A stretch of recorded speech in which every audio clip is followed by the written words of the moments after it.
Pour notre second séjour au Vietnam, nous avons décidé d'aller vers le sud, de Saigon à My Tho, dans le delta du Mekong.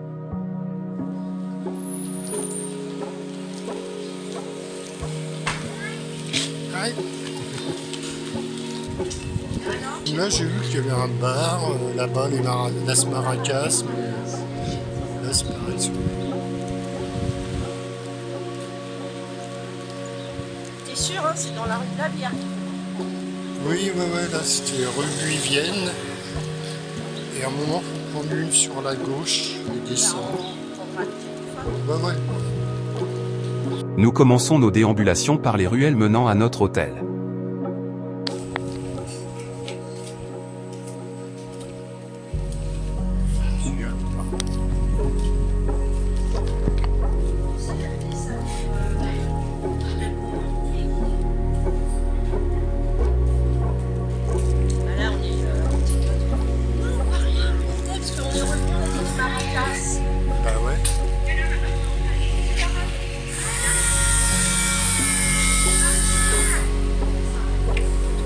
Ah oui, on tombe sur les maracas.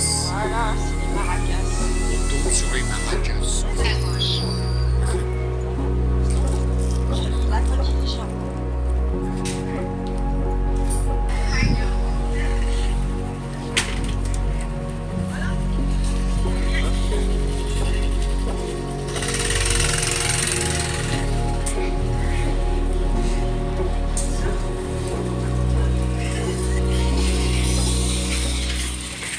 Après un dédale de petites allées, merci Google Maps, nous devinons, au bruit, que nous arrivons dans la rue Vivienne.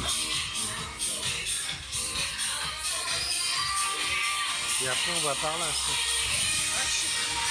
Je crois. Là, c'est la bonne rue, hein. Ouais.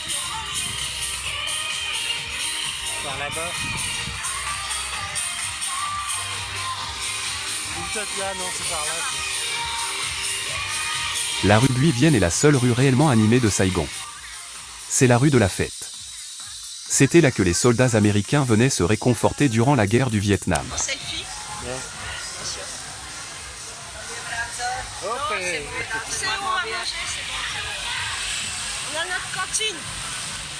Ouais. Yeah.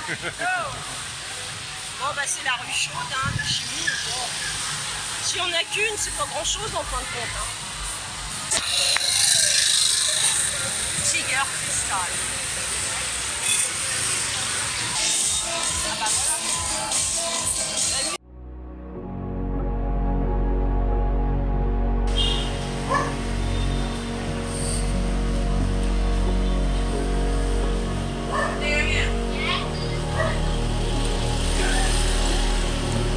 Bon.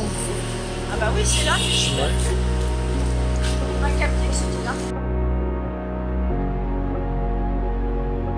Nous voilà partis en scooter avec au guidon 2 étudiants qui seront nos guides pour une balade de 4 heures dans Saigon. Hello, welcome to Saigon. Today I will take you to try very good noodles in the south of Vietnam. We call the Hủ Tiếu or Thai mixed noodle. Because we have a lot of different kinds of noodle in here. Je dois avouer que entre mon anglais défaillant et l'accent vietnamien, je disais « yes », sans être vraiment sûr de ce que j'avais compris.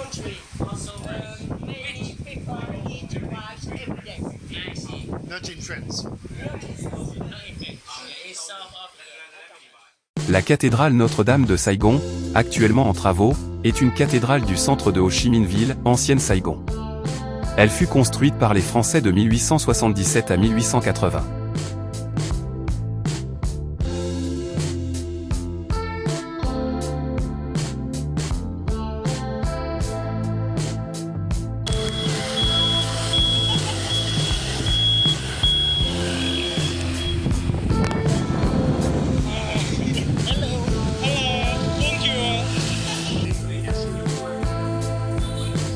La poste centrale de Saigon est un bâtiment abritant le bureau de poste principal du centre-ville de Ho Chi Minh Ville. Elle a été construite entre 1886 et 1891 par l'administration des postes françaises, à l'époque de l'Indochine française. L'architecture est de Gustave Eiffel.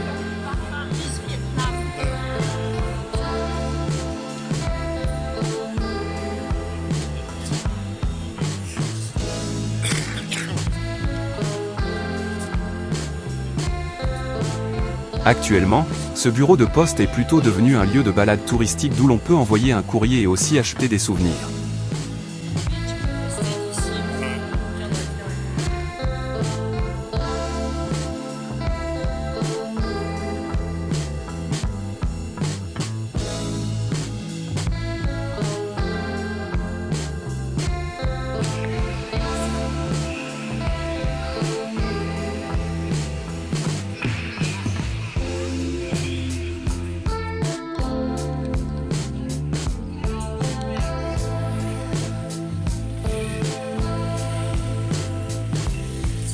Flower for wedding, hein. Wedding Temple and Pagoda. Ah oui, ok. Après un nouveau petit tour de scout, nous retrouvons au marché des fleurs dans le quartier chinois de Cholon.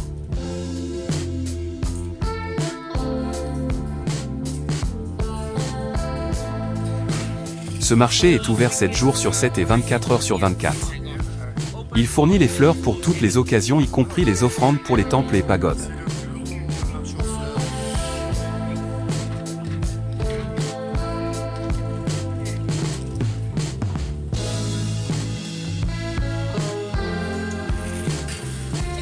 Les fleurs de lotus.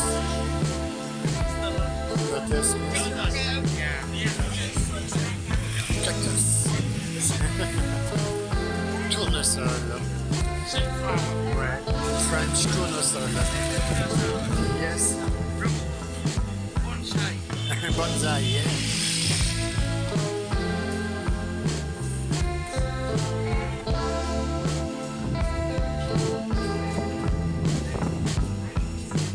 Une petite pause pour boire quelque chose de frais. Sylvie pensait qu'il fallait encore manger. Thanks.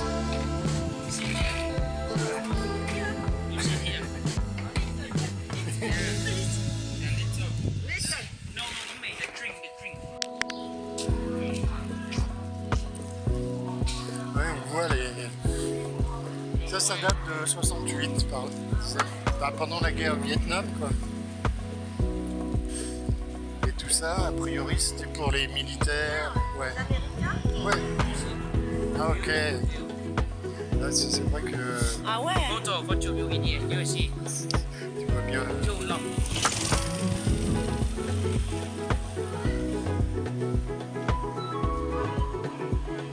Military. Oui, America. Not now, not now. oui. À l'époque, c'était les Américains. Ouais. Ça montre une chose que justement les grands immeubles, les petits golfs, Ouais. c'est du vécu.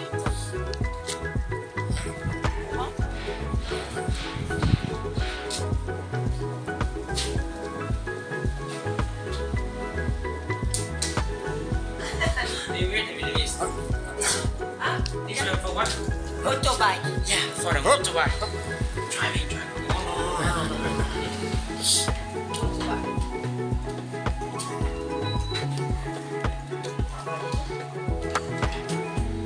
Ce quartier, proche du quartier chinois, est composé de 11 bâtiments appelés 11 blocs.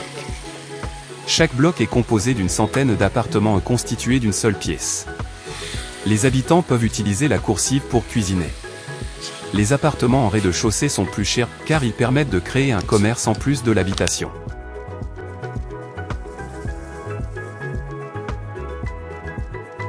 À l'origine, ces immeubles avaient été construits pour l'armée américaine au moment de la guerre du Vietnam.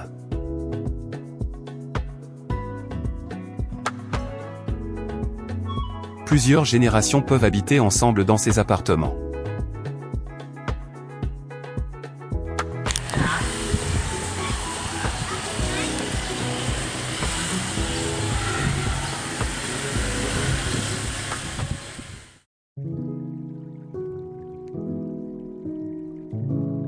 Nous sommes, à présent, dans un des plus vieux temples de Saigon. Créé au XVIe siècle, il rend hommage au dieu de la mer. En effet, les navigateurs chinois avaient dû se confronter à d'énormes tempêtes avant d'arriver à Saigon. C'est en l'honneur du fait qu'il y était parvenu vivant qu'ils vénèrent le dieu de la mer. Ce temple est un temple taoïste.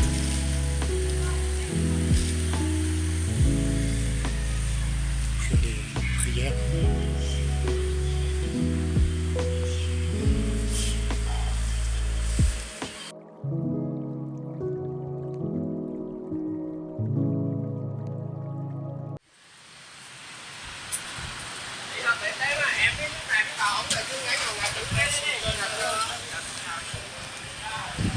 À présent, un petit tour au marché de Bentham dans lequel nous n'avons pas traîné. En effet, bien que d'une architecture coloniale française, il n'a pas trop d'intérêt. C'est essentiellement un marché touristique avec les prix qui vont avec. Les boutiques à l'extérieur du marché sont moins chères car ce sont des boutiques d'État.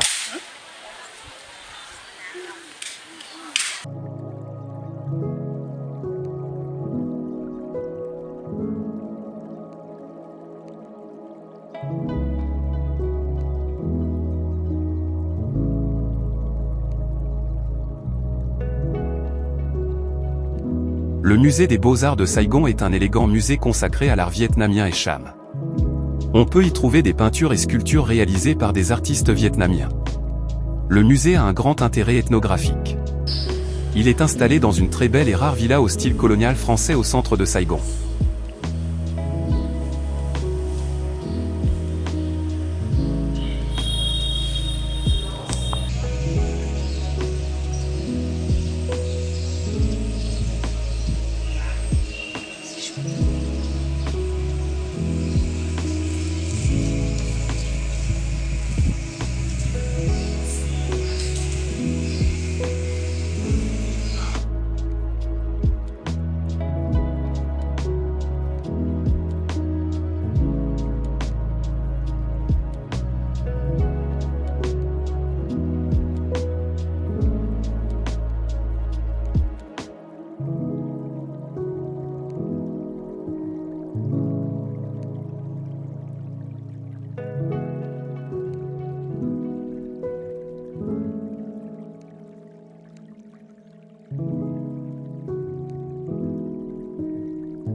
Pas loin du musée, nous voici le long de la rivière Saigon sur la skyline de la ville.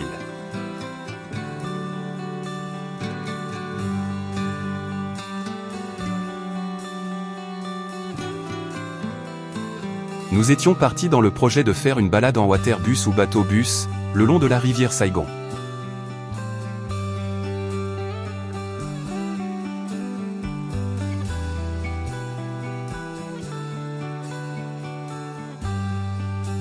Parti pour l'aventure, aussitôt qu'on arrive, on verra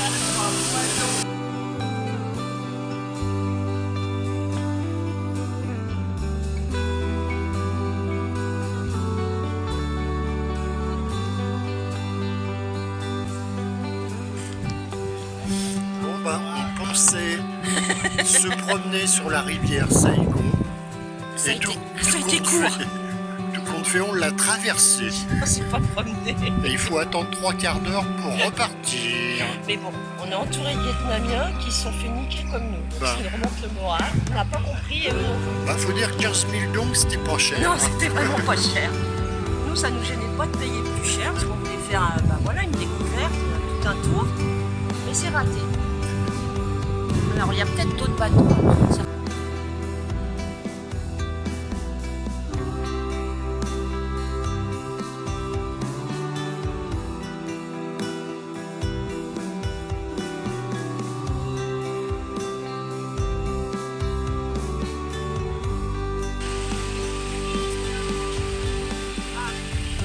Hôtel continental.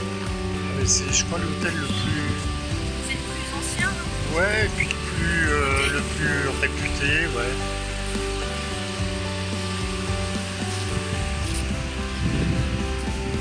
Parce que là, faut qu'on descende, je sais pas.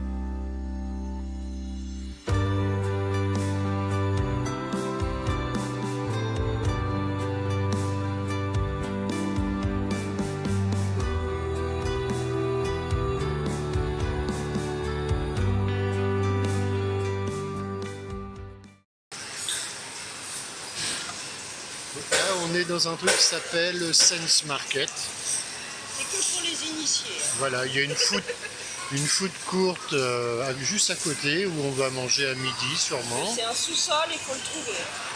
Mais au moins, il y a la clim. Ouais. Là. Bon, il y a des travaux aussi, ça s'entend. Hein.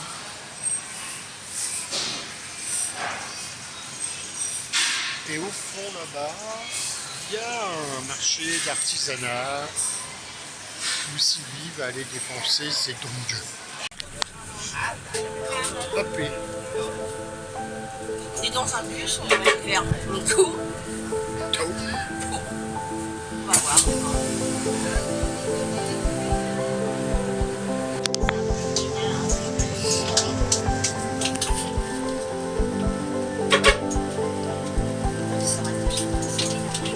C'est les marques. Je suis en plein dedans. Ah ouais, je l'avais vu celui-là sur... C'est que des marques...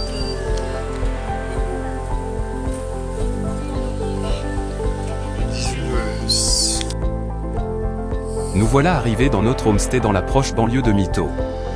My Tho est une ville du Sud-Vietnam, capitale de la province de Tiên Giang, dans le delta du Mekong. La commune compte 168 000 habitants, 110 000 habitent au centre-ville.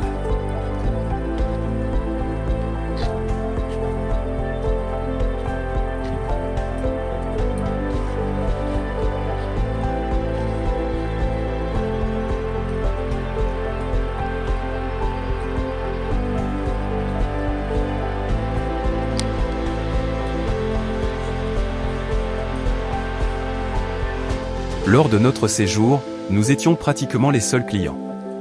L'ambiance était donc très tranquille et reposante malgré la chaleur insoutenable.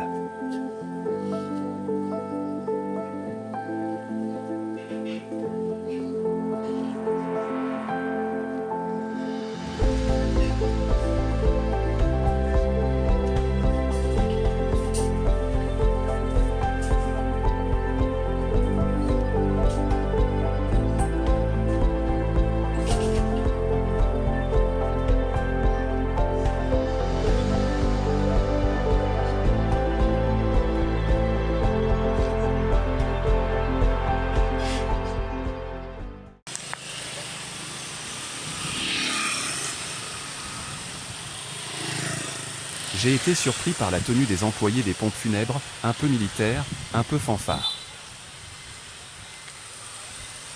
Fois de ma vie que je vois du Mirinda.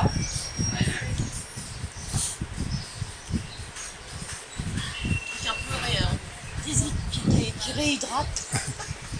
Moi qui aime pas les bulles, j'arrête les jus parce que mon ventre n'en veut plus. Les jus de fruits frais, c'est fini.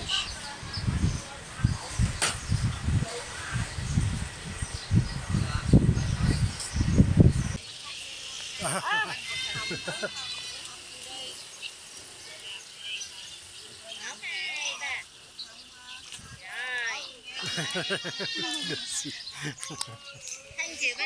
Ah, no problem.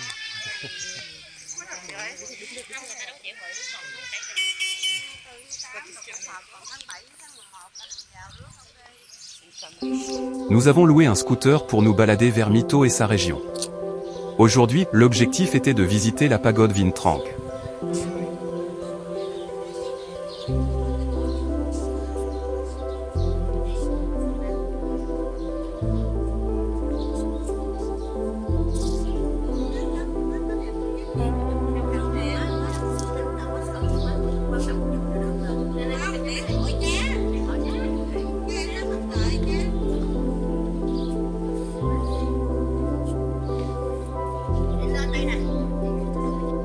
La pagode Vinh Trang est la plus grande pagode du Sud-Vietnam. Elle est de plus en plus visitée.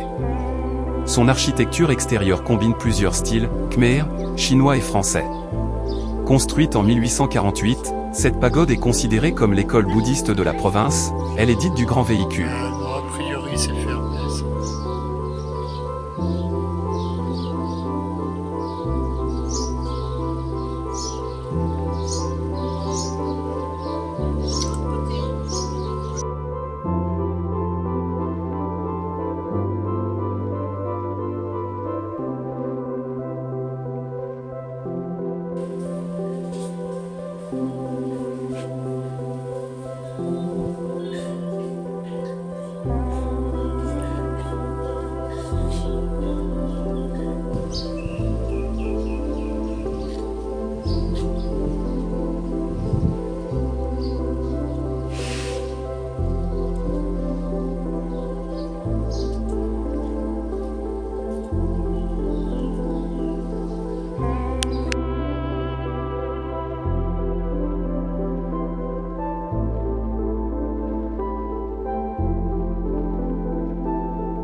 Le seul avantage de la canicule était qu'il n'y avait pratiquement personne pendant notre visite. Malheureusement, nous aussi nous avons dû la réduire pour les mêmes raisons.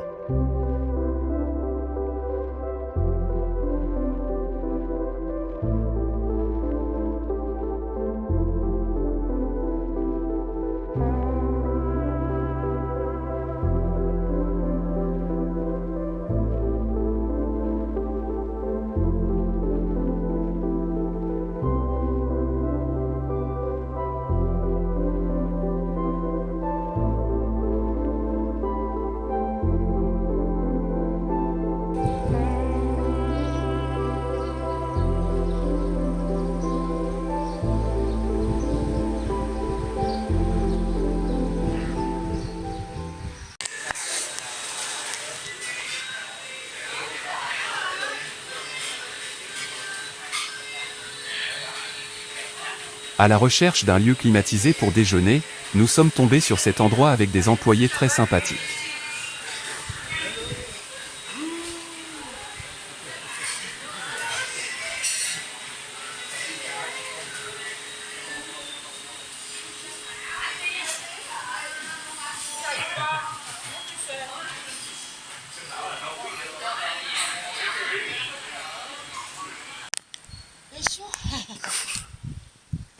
Ensuite, visite d'un musée local ouvert mais sans éclairage et sans gardien. Il y avait pourtant des objets du Xe siècle sans aucun système de sécurité. De toute façon, je n'arrivais plus à démarrer mon scooter.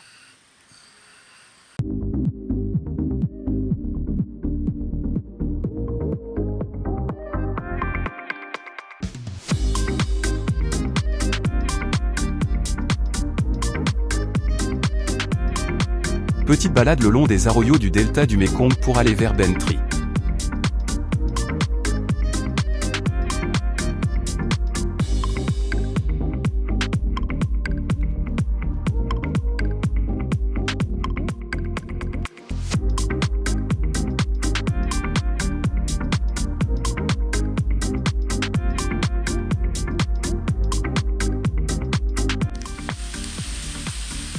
C'est un petit restaurant, un joli restaurant à Bentry. Il n'y a personne.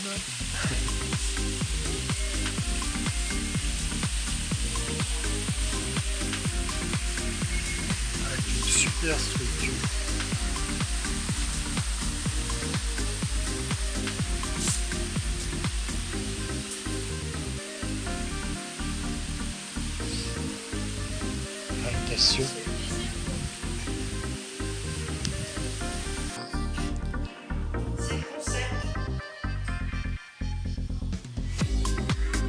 Sur la route de Bentry, nous nous sommes arrêtés sur une île au milieu du fleuve. Truc insolite, il y avait une maison construite à l'envers. Le mobilier était donc collé au sol. Ce petit îlot avait tout l'air d'un piège à touristes. Balade en calèche ou voiturette électrique, ferme de serpents, etc., etc.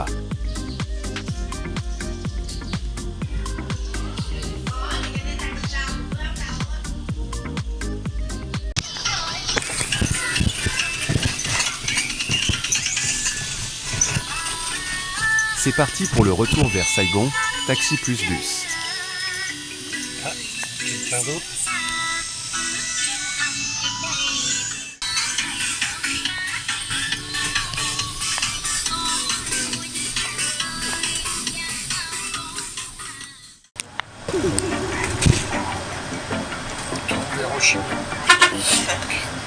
Saigon.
hôtel dans le quartier de Silom. Alors là, je suis au 10e étage. On voit bien là, au loin la brume de pollution qui submerge toute la ville, enfin, tout du moins à l'endroit où je suis, avec ces charmants petits immeubles de 4000 étages.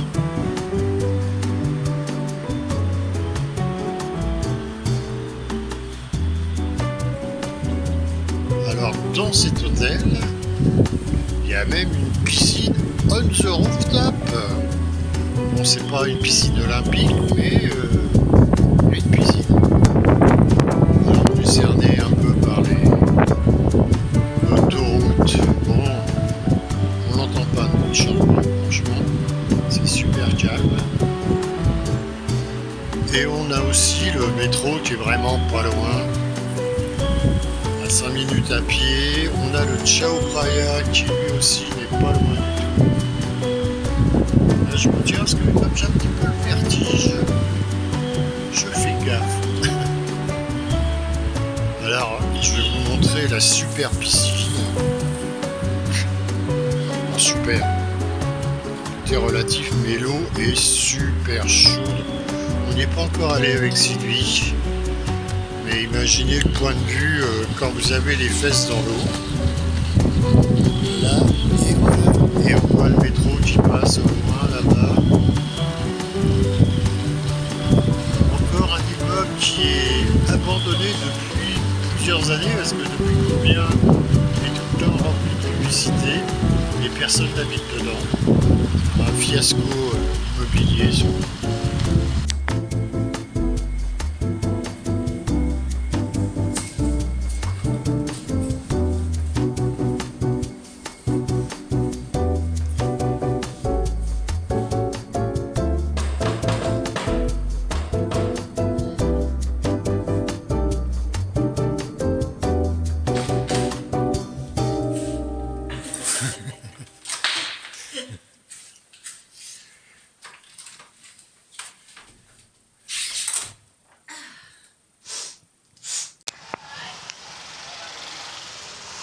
Nous nous retrouvons dans notre quartier de prédilection, Silom.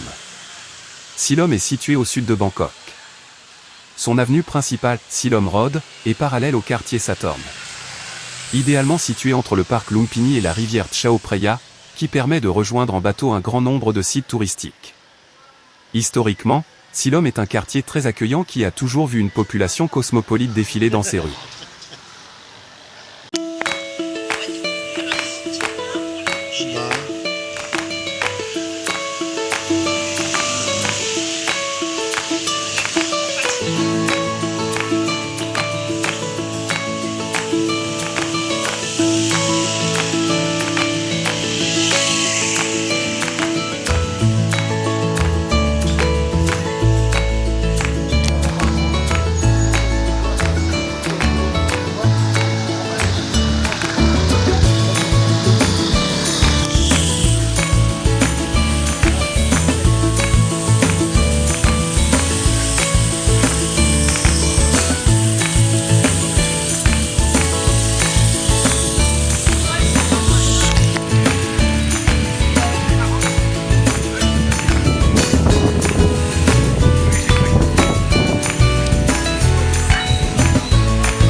Ah, c'est là.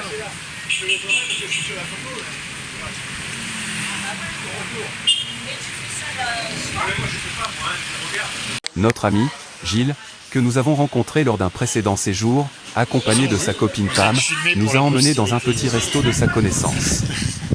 D'habitude, nous mangeons à Bangrak, un food court près de notre hôtel.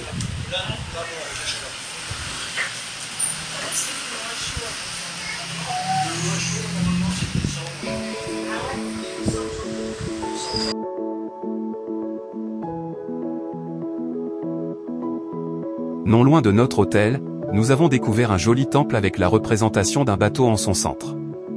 Ce temple est, a priori, très visité par les Vietnamiens.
Bye.